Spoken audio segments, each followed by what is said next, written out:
Hoje é 11/11, uma data que é muito mais do que um número no calendário. É um portal onde ciência, filosofia e espiritualidade finalmente se encontram para revelar uma verdade milenar que a física quântica está só começando a comprovar.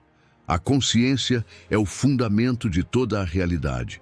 Hoje vamos explorar como físicos geniais, filósofos profundos, textos sagrados e mestres contemporâneos chegaram, por caminhos totalmente diferentes, à mesmíssima conclusão. Você não apenas observa a sua realidade, você a cria a cada instante. Vamos começar nossa jornada pelo experimento que mudou tudo. O experimento da dupla fenda. Imagine que estamos disparando partículas minúsculas, como elétrons, através de uma placa com duas fendas. O que acontece do outro lado é fascinante. Elas criam um padrão de interferência, como se fossem ondas se espalhando na água. Mas aqui está a parte mais intrigante. No momento em que decidimos observar por qual fenda a partícula passa, o padrão de ondas desaparece instantaneamente e a partícula se comporta como uma bolinha de gude, passando por uma fenda só. O simples ato de observar colapsa a onda de possibilidades em uma partícula definida. Werner Heisenberg, um dos pais da mecânica quântica, resumiu isso de forma brilhante. O que observamos não é a natureza em si, mas a natureza exposta ao nosso método de questionamento.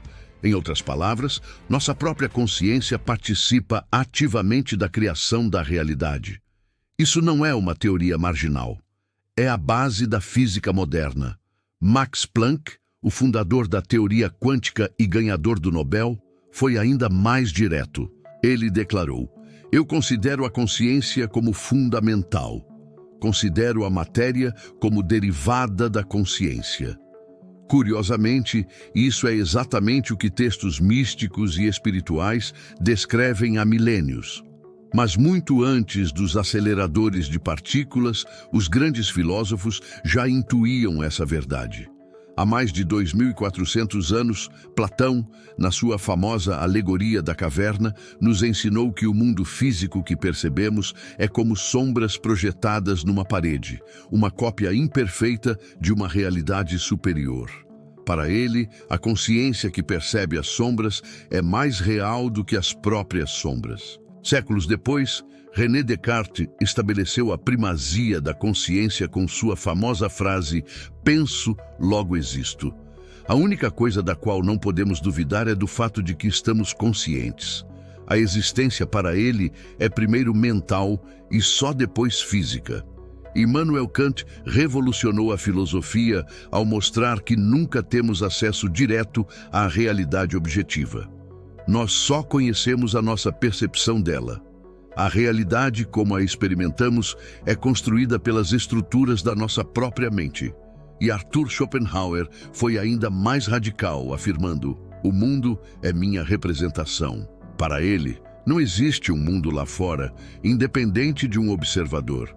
Mundo e observador são duas faces da mesma moeda, inseparáveis. Essa mesma verdade ecoa poderosamente através dos textos sagrados. A Bíblia está repleta de ensinamentos sobre o poder criativo da consciência. Em Provérbios 23:7, lemos: "Porque como imagina em sua alma, assim ele é." Ou seja, seu ser é moldado diretamente pelos seus pensamentos habituais. Provérbios 18:21 vai além. A morte e a vida estão no poder da língua. Isso nos diz que as palavras não são meros sons, elas são forças criadoras. Cada palavra que pronunciamos carrega uma frequência vibratória que ajuda a moldar a nossa realidade. No livro do Gênesis, a criação acontece através da palavra: "E disse Deus, haja luz, e houve luz." O universo não foi construído com as mãos, ele foi falado à existência. E se fomos criados à imagem e semelhança de Deus, como diz o texto, então também herdamos esse poder criativo através da nossa palavra e do nosso pensamento. João 1:1 estabelece: "No princípio era o Verbo, e o Verbo estava com Deus, e o Verbo era Deus." O Logos, A palavra consciente é o princípio criador de tudo. Não a matéria, mas a consciência se expressando como som, vibração e palavra. E Jesus, em Marcos 11, 24, nos entrega uma chave prática. Tudo quanto em oração pedirdes, crede que recebestes, e será assim convosco. Observe o tempo verbal. Crede que já recebestes. No passado não recebereis no futuro. A fé verdadeira é sentir a realidade do seu desejo como um fato consumado, aqui e agora, antes mesmo de vê-lo se manifestar. Agora, vamos trazer essa sabedoria para o século XXI e ver como mestres contemporâneos estão integrando tudo isso. O Dr. Joe Dispenza, um neurocientista, mostra que quando você combina uma intenção clara com uma emoção elevada, como gratidão ou amor, durante a meditação, você cria uma coerência cerebral que pode ser medida.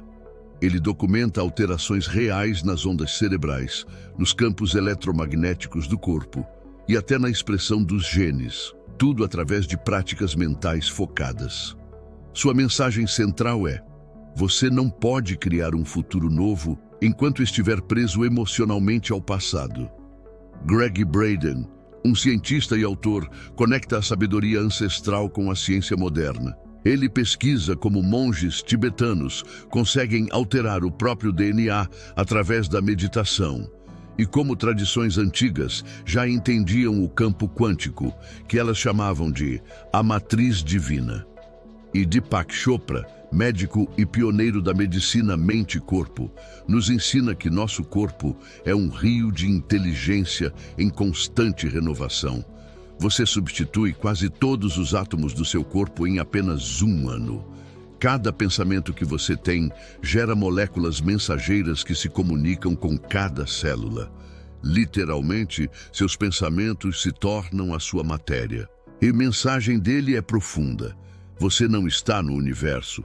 Você é o universo em forma humana, experienciando a si mesmo.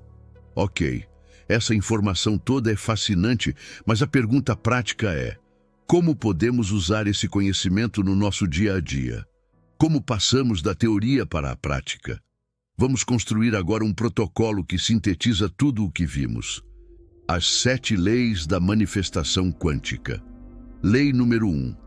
Consciência antecede a forma. Tanto a física quântica de Max Planck quanto o Evangelho de João concordam. A consciência vem primeiro. Antes de qualquer coisa existir no mundo físico, ela precisa existir como uma intenção consciente. Seu primeiro passo é ter clareza absoluta sobre o que você deseja criar. Lei número 2. Assuma o sentimento do desejo realizado. Como Jesus e o mestre Neville Goddard ensinaram, você precisa sentir agora o que sentiria se seu desejo já fosse realidade. Você não manifesta a partir de um estado de falta. A gratidão, por outro lado, reforça a presença e a abundância. Lei número 3. Coerência entre consciente e subconsciente. Seu cérebro consciente define as intenções, mas é o seu subconsciente que executa 95% dos programas. Se você quer abundância, mas no fundo acredita que não é merecedor, você cria uma interferência destrutiva. A meditação é a chave para alinhar essas duas partes da mente. Lei número 4. A palavra como força criadora. Como diz Provérbios, a vida e a morte estão no poder da língua. Fale sobre o que você quer criar, não sobre o que você teme. Use afirmações positivas como se fossem mantras que organizam o campo de possibilidades a seu favor. Lei número 5. Ação inspirada no presente. As infinitas possibilidades quânticas se transformam em realidade através da sua ação. Mas não uma ação desesperada vinda do medo, e sim uma ação inspirada, que flui naturalmente de um estado de presença e confiança. Esteja atento às oportunidades. Lei número 6. Rendição confiante ao processo. A fé é a certeza daquilo que não se vê. Depois de definir sua intenção, sentir a emoção e alinhar sua mente, você precisa soltar. Confiar que o universo ou o campo quântico já está orquestrando os eventos. A preocupação e a necessidade de controlar bloqueiam o fluxo. E, finalmente, a lei número 7. Persistência além da evidência. A transformação não é um processo linear. Você pode praticar por dias, semanas, sem ver nenhuma mudança aparente no mundo exterior, mas você precisa persistir. Continue sentindo, falando e agindo a partir da sua nova realidade até que ela se torne sua assinatura energética. E então, de repente, tudo muda. É o que chamamos de salto quântico. O dia 11/11 não é só um dia, é um símbolo poderoso. 2 portais. O número 11 lado a lado. O portal da consciência encontrando o portal da matéria. O invisível encontrando o visível. Você cria a sua realidade? Sim. O universo não é um lugar onde você está.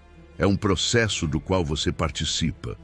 Consciente ou inconscientemente, você está sempre criando. A pergunta não é se você cria, mas o que e como você está criando. Hoje, neste portal 11/11, eu te convido a escolher criar conscientemente. Obrigado por estar aqui neste portal de transformação.